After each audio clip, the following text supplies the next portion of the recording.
Hi guys, welcome back to my channel. If you're new here, you're welcome. My name is Precious Angel, and today I'll be sharing something very juicy. A story time of how God prepared me for marriage. God used my singleness to prepare me for marriage. If you are here and you are just wondering, this single season is getting too long, what is it? I would encourage you to stick around and watch this video till the end, and you take one or two things for it. Just before I get into the video, I just want to remind you that God is using this, your single season, in preparing you for something great. If you've ever wondered and asked God, what's my waiting season too long? Trust me, this is a preparation for something beautiful. I had a certain expectation of when I was going to meet the one. Now thinking about it, I actually married a little bit early, but I felt like in my head, in the grand scheme of things, that I was ready to marry, maybe when I turned 20 or 21. I understand the societal pressure. There's pressure from parents and family members saying, when are you going to bring the one? When are you going to bring him home and everything? But do not let those pressures get to you. Your single season, I know that every time people say this, but it's always as if, okay, it's a joke and everything. But trust me, your single season is God's opportunity in cooking you and preparing you for all that He has for you. Sometimes people go through the disappointment of waiting and not seeing the fruitfulness of everything they waited for. That is not God's plan. And trust me, anyhow you want to look at it, anything in deviation from God's plan is the plan of the devil. I'll be sharing a few things that I learned in my single season, and I think that you should be doing if you're not already doing. So my single season helped me to prepare for the woman that I am today. It helped me know my interests, the things that I love doing. I was speaking to my friend a few days ago and I was telling her that I really loved my single season. I was actually single. I knew my interests. I was able to listen and hear from God to know what I wanted to do. It was in my single season that God gave me vision board. I something that I host for just gathering people together to create visions and all of that.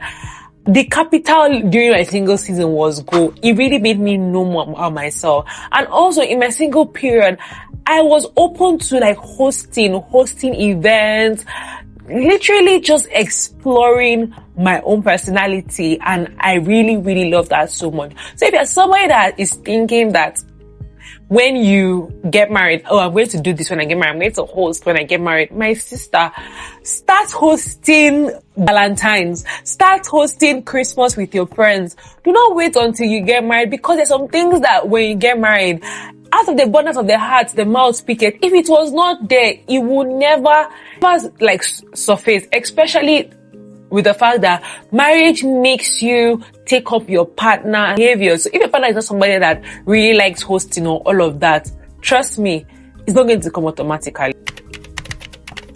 During my single season, I deepened my relationship with God. I don't know if I've spoken about this, but then I could go on long fasts, I could go on retreats. Not that I don't do that now, but you can't just decide to call a fast for 21 days or 78 days or 100 days, for example. But in your single season, you can.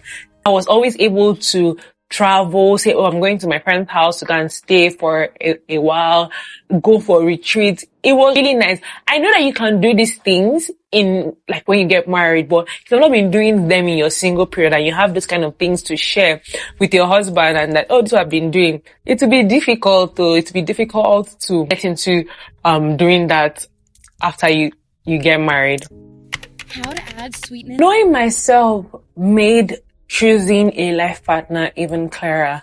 If anybody has heard this, I have shared this before, that when God began to tell me that He wanted me to be a woman of the Word, He wanted me to be really serious about my spiritual life, it kind of made me say, okay, this is who I am in Christ. So this should be the kind of person I should marry. I shouldn't be unequally yoked with an unbeliever. No one should be, actually, but I needed someone that was going to encourage me and spur me spiritually. So knowing yourself, knowing your interests also helped. Career-wise and educationally, I was able to focus, go for courses, just be able to take up internship, just do so many things that I wasn't like entangled with the thought of considering another person. Because trust me now, if I want to do anything, I have to consider my husband. I have to consider the impact that it makes in our relationship. If I want to just up and travel, I would literally have to consider a lot of things. But in that season, I was not thinking about all of that. And as much as people look down on singleness and make it look like, oh, it's the ghetto and everything. Yeah, I understand God went and all of that. But it is also a period in your life where it should not be toiled with. It's also a period in your life where you should milk the goodness of it. That freedom that comes with singleness, you should definitely milk it. So I learned to be content in my own company. I've shared this before. I desired always to be in a relationship and all of that. But there was still a point where I was single. And in that season of not being in a particular relationship, especially one leading to marriage, God began to teach me contentment through prayer, through study of His word, and also like listening to messages. I learned to be comfortable on my own. And now those lessons that I learned, it's all making sense, because the truth about it is that even after you get married, you need to be a whole person, because it's not every time that your partner, your husband is going to be the ultimate source of your happiness. You need to be able to create like your own joy, your own happiness by yourself. Another thing I learned also, sorry, I'm so passionate, but it's just that my single period helped me to come through for my friends. I was looking through my gallery and I was able to attend every event, every burial, every child dedication that any of my close friends had.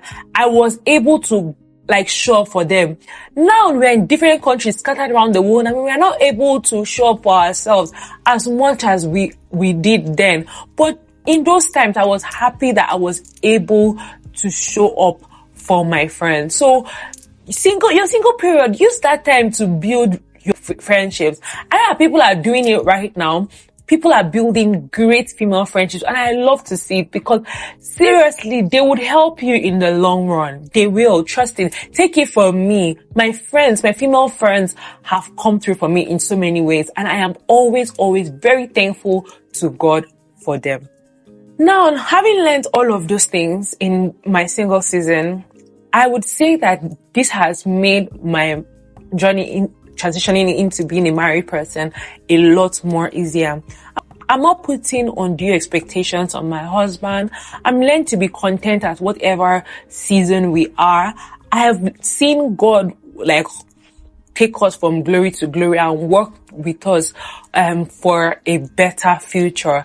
And I'm not even faced, because there are some intricate things that I learned during those periods that has kept me as a better person and has just made my life even more beautiful. So I don't know if you are watching this and you are in your single period, don't let societal pressures come in the way. Don't let people jokingly, seriously say things that are not in accordance with God's plan.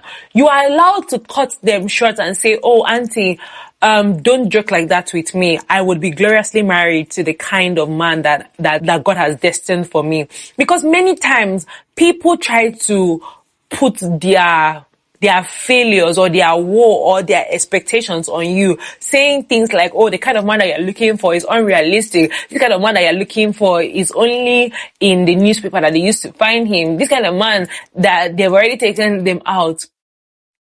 Do not fall for that.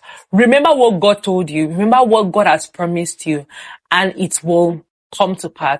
Also, your single period prepares you be the kind of person that you want to marry. Many of us are always saying, oh, I want to marry an odogo. I want to marry like a rich man and everything.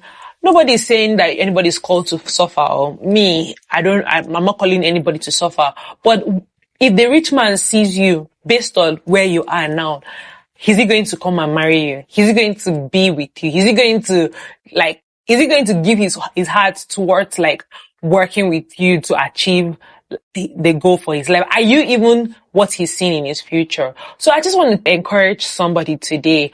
Focus on building yourself. Focus on actualizing your goals. Focus on yourself.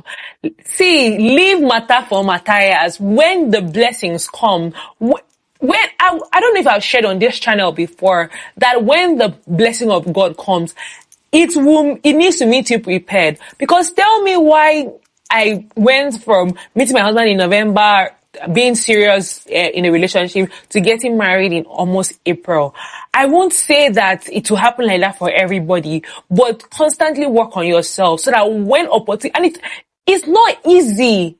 The whole rushing and everything, not rushing, like the whole fast paced, it has its own, it has its own things that the whole fast pace, it has disadvantages, but the power of God in you would always come and meet you prepared. So I don't know if there's anybody that's currently even transitioning into marriage and you're just wondering like, oh, this is my single period. I've escaped. Trust me, just like me, a few years after, you would look back at your single seasons and you'll be thankful to God that you grew in those seasons, that God did mighty things through you in those seasons. If this video blessed you, please, I would encourage you to share it with somebody, and God bless you.